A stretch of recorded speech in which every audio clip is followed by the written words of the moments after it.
Hora das notícias do Legislativo, porque ontem foi dia da 39ª reunião ordinária e os vereadores se reuniram por mais de 3 horas. A repórter Mirna Abreu acompanhou tudo e traz agora as informações, então seja bem-vinda e boa tarde, Mirna.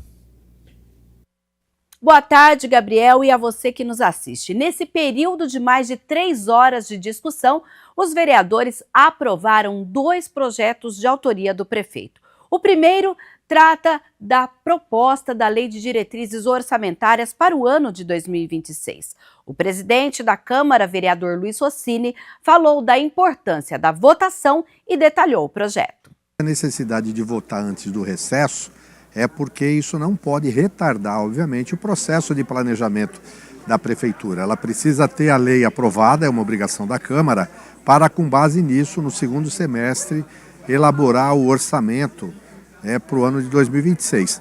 Na verdade, a importância da LDO é que ela vai determinar como esse orçamento vai ser elaborado, como é que vão ser feitas as previsões da Receita e quais as diretrizes que devem orientar a aplicação dessas receitas, né? Quais as áreas que a Prefeitura deve priorizar. O outro projeto de autoria do prefeito, que também foi aprovado na noite desta segunda-feira, é o que trata da reestruturação da FUMEC. O líder de governo na Câmara falou quais serão as mudanças. Se faz necessário uma readequação, uma modernização em tudo aquilo que diz respeito, não só à gestão, mas tudo aquilo que se faz dentro da FUMEC. Então nós temos lá formação de jovens, idosos, formação profissionalizante. Então a educação ela caminha a passos largos. Hoje nós temos várias modalidades, nós temos hoje tecnologias diferentes, nós temos também hoje uma estrutura diferente das instalações. Então toda a parte gerencial, toda a parte administrativa e de formação agora vai ser contemplada nesse novo projeto. Os 2 projetos ainda vão passar por um segundo turno de votação, momento em que se discute o mérito de cada uma das matérias. Os outros 5 projetos que estavam na pauta foram adiados, pois a reunião ordinária foi encerrada por falta de quórum. Ainda na noite desta segunda-feira, o presidente da Câmara, o vereador Luiz Rossini, convocou reunião extraordinária que vai acontecer na quinta-feira, dia 26 de junho, a partir das 10 horas da manhã. E a íntegra da 39ª reunião ordinária você confere lá no youtube.com/TV Câmara Campinas. É com você no estúdio, Gabriel. Muito obrigado, Mirna Abreu. A gente segue aqui com as notícias do Legislativo, porque foi criada a Frente Parlamentar, que tem como objetivo central dar visibilidade e respaldo institucional às pautas do hip-hop e da juventude das periferias, criando um canal permanente de diálogo entre o poder público e os coletivos culturais, organizações juvenis, lideranças comunitárias e artistas da cidade. A criação da Frente Parlamentar em Defesa do Hip Hop e da Juventude Periférica na Câmara Municipal de Campinas se justifica pela urgência de fortalecer expressões culturais nos territórios periféricos da cidade. Tem um papel fundamental na formação da cidadania, no combate à desigualdade social e na promoção da juventude. É o que garante a vereadora Guida Calisto, presidente da Frente Parlamentar. A ideia da gente apresentar essa frente parlamentar é para discutir questões que envolvem a juventude negra, a juventude pobre, a juventude da periferia e do ponto de vista também da sua inserção na cultura. A gente sabe que a juventude que está nas periferias, nos bairros pobres, elas têm muita dificuldade de acesso à educação, de ter acesso ao emprego digno, de ter acesso à cultura, de ter acesso à saúde mental, inclusive, acesso aos espaços de lazer, enfim. E muitas vezes eles produzem muita cultura e estão nos seus territórios, e muitas vezes com muita dificuldade de expandir, de mostrar toda a produção artística e cultural que esses coletivos fazem no seu dia a dia. Esses coletivos discutem a sua vivência, discutem a sua atuação no território, discutem como que o território está organizado, as suas dificuldades, os seus desafios. Ainda segundo a parlamentar, a frente tem como principal objetivo dar visibilidade e respaldo institucional às pautas do hip hop e da juventude das periferias. A ideia de fazer essa frente é trazer a juventude para essa discussão, né? Porque a gente precisa apresentar alternativas. Que se a gente não fizer isso, a gente vai continuar perdendo os nossos jovens para o tráfico, vamos continuar perdendo os nossos jovens, né, para a bandidagem, vamos continuar perdendo os nossos jovens para ter uma vida digna. Nesse sentido, a gente quer abrir mais frentes para discutir isso no parlamento. Eles precisam estar aqui, se sentirem acolhidos aqui, precisam vir discutir suas demandas aqui e poder sensibilizar as pessoas que estão aqui, né, porque são parlamentares que precisam ter esse olhar mais para a cidade. Então, a ideia da frente parlamentar é nesse sentido, de acolher a nossa juventude pobre e periférica, dar uma alternativa, uma oportunidade para poder enfrentar, muitas vezes, a sua condição de vida que é muito dura. Vereador Dr. Ianco protocola projeto de lei para obrigar a opção de reuniões de pais por videochamada nas escolas. Vereador Dr. Ianco protocolou um projeto de lei que propõe a obrigatoriedade da realização de reuniões de pais e mestres em formato híbrido nas escolas da Rede Municipal de Ensino de Campinas. Nós observando aí as demandas de pais, né, de alunos, mães, enfim. O que acontece muitas vezes é que as reuniões são importantíssimas, fundamentais para o bom andamento, né, para o desenvolvimento das nossas crianças, enfim.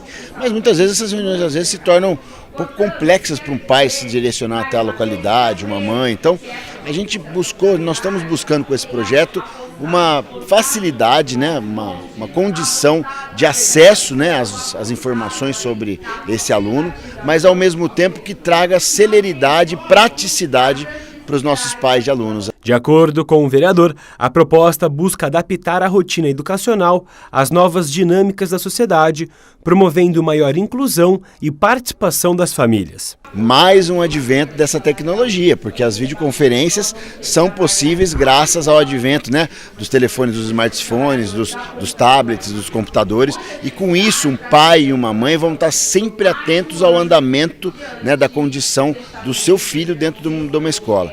E ele vai ter acesso, e um acesso mais fácil, ou seja, um acesso facilitado para que eles consigam estar sempre acompanhando o seu filho nas escolas.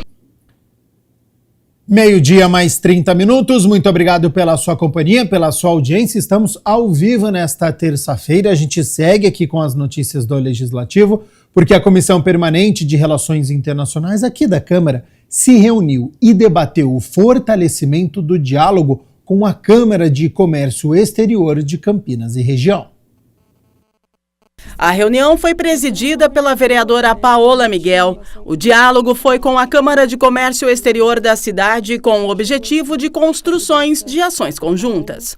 Então, a reunião de hoje, né, para a gente justamente entender um pouquinho, né, já vou passar para o Márcio, explicar o que a Câmara de Comércio faz. Eles já estiveram aqui numa outra atividade, mas acho que hoje é explicar o que a Câmara de Comércio faz aqui, né, como que a gente pode cada vez mais aproximar das pessoas que estão fazendo essa relação com o exterior a partir de Campinas e também já colocar à disposição a comissão para que a gente possa pensar, né, em proposições, projetos e outras atuações para além da comissão, uma visita ou então um projeto de lei, alguma iniciativa, né, para a gente poder aqui avançar também nessas relações. Eu acho que é importante ressaltar que essa é uma comissão que teve bastante atuação no passado, né, nos anos 90.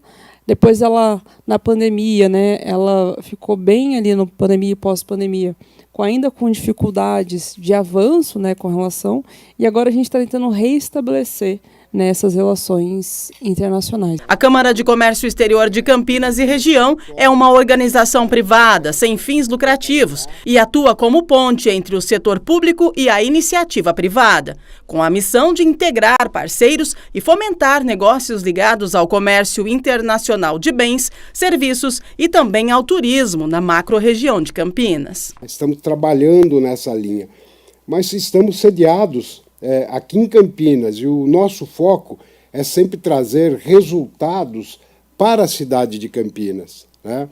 Ao mesmo tempo que nós somos uma entidade formada de empresários, empreendedores, portanto, que visam negócios, mas, ao mesmo tempo, tem esse entendimento institucional da importância da relação com o governo. que governo e iniciativa privada, eles têm que trabalhar alinhado, na mesma linha. Durante a reunião, além de questões econômicas, foram abordados temas com forte impacto social, como o aumento dos fluxos migratórios, os efeitos negativos dos conflitos armados ao redor do mundo e as recentes medidas adotadas por países como os Estados Unidos, que elevaram tarifas de importação. Uma das coisas que passa muito pela nossa cabeça, né, o quanto que esses conflitos, essas guerras, seja no Oriente Médio, né, ali na Europa, né, Rússia e Ucrânia, né, Israel, Palestina e Irã, o quanto que isso também impacta no nosso comércio aqui. A gente sabe que isso impacta muito quando a gente fala do processo de migração, né? E o Brasil recebeu, a cidade de Campinas também, migrantes da Ucrânia, né? Logo no começo, logo quando a guerra se iniciou. E nesse momento, a gente precisa também discutir, né, a partir das políticas públicas, o quanto que isso impacta aqui na nossa cidade. Eu acho que, em termos de Brasil, se manteve aqueles 11% aqui, 11% lá, quer dizer, a coisa se manteve equilibrada. Mas o problema não é esse, o problema é o reflexo dos outros países, né? Por exemplo, em termos de energia, tem a questão do álcool, que é exportado.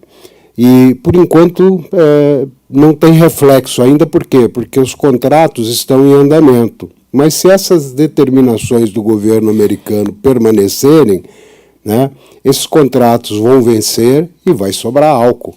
Quer dizer, e a Câmara tem uma preocupação muito grande.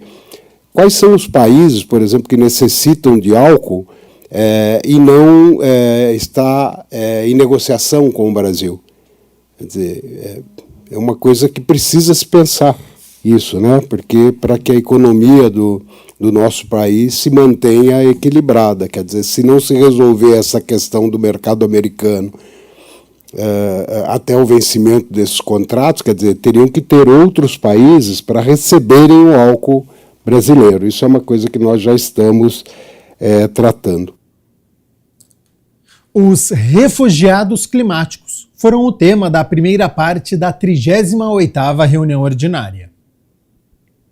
Por iniciativa do vereador Wagner Romão, a primeira parte da 38ª reunião ordinária tratou sobre a questão dos refugiados climáticos e a relação entre eventos climáticos extremos e deslocamentos forçados.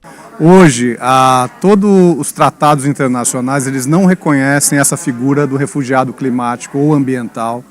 Os refugiados são reconhecidos por perseguição relativa à raça, à religião, à nacionalidade, à opinião política ou quando são cometidos graves violações de direitos humanos. Mas a questão do refugiado climático ainda não é entendida pelo Alto Comissariado das Nações Unidas para os Refugiados como um tema, como um eixo de ação para as pessoas que acabam pedindo refúgio, têm que sair dos seus países, das suas regiões. Além de Wagner Romão, presidente da Frente Parlamentar pelo Meio Ambiente e Enfrentamento aos Efeitos das Mudanças Climáticas, o debate contou com a presença de Daniele do Amaral Pizeta, do Núcleo Regional do CONARE, o Conselho Nacional para Refugiados, do Ministério da Justiça e Segurança Pública, e de Dulcineia Lopes da Silva, ambientalista e presidente da PROESP, Associação Protetora da Diversidade das Espécies. Então é importante que a gente entenda que a ocorrência de eventos extremos em virtude da mudança do clima, da emergência climática, como disse Wagner Romão, já estão aí acontecendo, né? E no nosso caso aqui no Brasil, os eventos que a gente mais se depara são as inundações, a seca e os incêndios florestais. No Brasil, a gente já está vivendo o período da estiagem e, quando chega esse período, a gente conta com incêndios descontrolados e incêndios que se levam meses, 2, 3 meses, para conseguir controlar, tanto na região centro-oeste ali do Mato Grosso, né, quanto na região norte, que é na Amazônia Legal. Então, a gente pode perceber, pela nossa condição já do Brasil, que a gente já vive eventos extremos em função da emergência climática. A primeira parte ainda teve a participação do imigrante haitiano Jean Dilmetre, que contou sobre a sua experiência pessoal com os impactos das mudanças climáticas. Que se trata de deslocamento voluntário, ou que se trata de deslocamento forçado, o ser humano, desde o começo da história da humanidade, se desloca. Quando o espaço que ocupava, se o espaço não lhe oferece a oportunidade, o homem se desloca. E o que essa nova realidade, ao meu ver, o que exige do país acolhedor é o que podemos chamar de uma educação do entorno. Educação por entorno é um tipo de sensibilização para que o povo acolhedor não só respeita a cultura ou respeita o outro na sua particularidade ou na sua diferença, mas também para ser apto a ajudá-lo. Então nós estamos preocupados com esse tema, porque esse tema está em discussão nas Nações Unidas e nós entendemos que Campinas pode dar sua contribuição.